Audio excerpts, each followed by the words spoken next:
क्या आपको पता है तालिबान कौन है? काबुल पर उनके कब्जे से इतनी खौफ में क्यों है पूरी दुनिया? राजधानी काबुल पर तालिबान की कब्जे के साथ ही पूरे अफगानिस्तान की सत्ता पर तालिबान का नियंत्रण पक्का हो गया है। अफगान राष्ट्रपति अशरफ गनी और उनके प्रशासन के बड़े नेता और अधिकारी देश छोड़कर जा चुके हैं। तालिबान लड़के काबुल के प्रमुख जगहों पर कब्जा करते जा रहे हैं।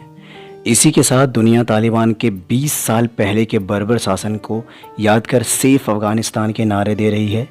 आखिर ये तालिबान के लोग कौन हैं और इनका इतना खौफ क्यों है? ये अफगानिस्तान की मुसीबत कैसे शुरू हुई और कहां से शुरू हुई?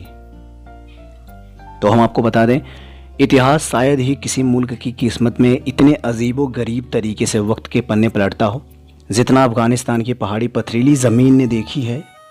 कभी रूस के समर्थन में चल रहे ज़हीर शाह के शासन में आधुनिकता की ओर बढ़ रहा अफगानिस्तान 1990 के दशक में तालिबान के मध्ययुगीन शासन को भी देख चुका है। इसके बाद 9 और 11 के हमले के बाद अमेरिकी और नाटो देशों की सेनाओं ने तालिबान के शासन से मुक्ति दिलाई तो महज 20 साल में अपने पैरों पर अफगानिस्तान खड़ा होना चाहा और तालिबान ने फिर से सिर उठा लिया। अप्रैल 2021 में अमेरिका ने ऐलान किया कि सितंबर तक उनके सैनिक लौट जाएंगे। इसके बाद तालिबान ने हमला तेज किया और आज नतीजा सबके सामने है। जहां जहां तालिबान का कब्जा होता गया है वहां फिर वही सरिया कानून, कोड़े मारने की सज़ा, सड़कों पर कत्लेआम और दाढ़ी बढ़ाने, संगीत सुनने, महिलाओं पर पाबंदियों जैसे मध्ययुगीन फरमानों का दौर लौटाता गया।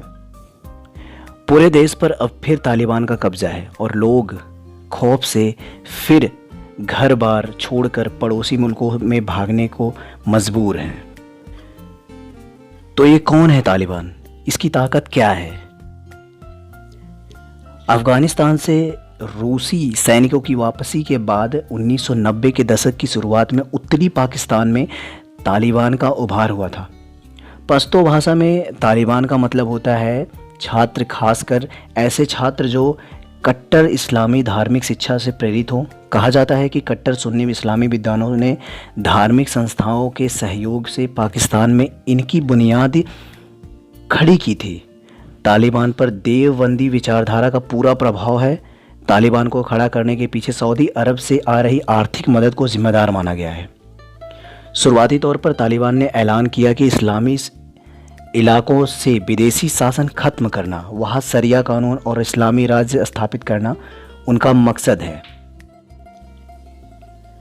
शुरू में सामंतों के अत्याचार, अधिकारियों के करप्शन से अजीज जनता ने तालिबान में मसीहा देखा और कई इलाकों में कबायली लोगों ने इनका स्वागत किया। लेकिन बाद में कट्टरता ने तालिबान की ये लोकप्रियता भी खत्म कर दी। लेकिन तब तक तालिबान इतना पावरफुल हो चुका था कि उससे निजात पाने की लोगों की उम्मीद खत्म हो गई। क्या आपको पता है कौन है तालिबान का नेता? तालिबान कट्टर धार्मिक विचारों से प्रेरित कबायली लड़ाकों का संगठन है। इसके अधिकांश लड़ाके और कमांडर पाकिस्तान, अफगानिस्तान के सीमा इलाकों में स्थित कट्टर धार्मिक संगठनों में पढ़े लोग, मौलवी और कबायली गुटों के चीफ होते हैं। घोषित रूप से इनका एक ही मकसद होता है पश्चिमी देशों का शासन से प्रभाव खत्म करना और देश में इस्लामी सरिया कानून की स्थापना करना। पहले मुल्ला उमर और फिर 2016 में मुल्ला मुख्तर मंसूर की अमेरिकी ड्रोन हमले में मौत के बाद मौलवी हिब्तुल्लाह अखुंजादा तालिबान का चीफ है। वह तालिबान के राजनीतिक, धार्मिक और सैन्य मामलों का सुप्रीम कमांडर है। हिब्तुल्लाह अखुंजादा कंधार में एक मदरसा चलाता था और तालिबान की जंगी कार्रवाइयों के हक में फतवे जारी करता था।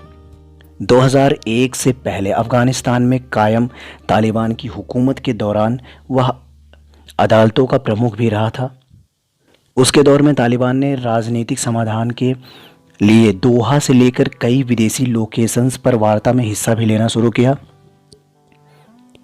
सत्ता हस्तांतरण की बातचीत के लिए काबुल पहुंचा तालिबान कमांडर मुल्ला अब्दुल गनी बरादर तालिबान में दूसरी रैंक पर है और इसी के अफगानिस्तान का राष्ट्रपति बनने की सबसे ज़्यादा संभावना जताई जा रही है।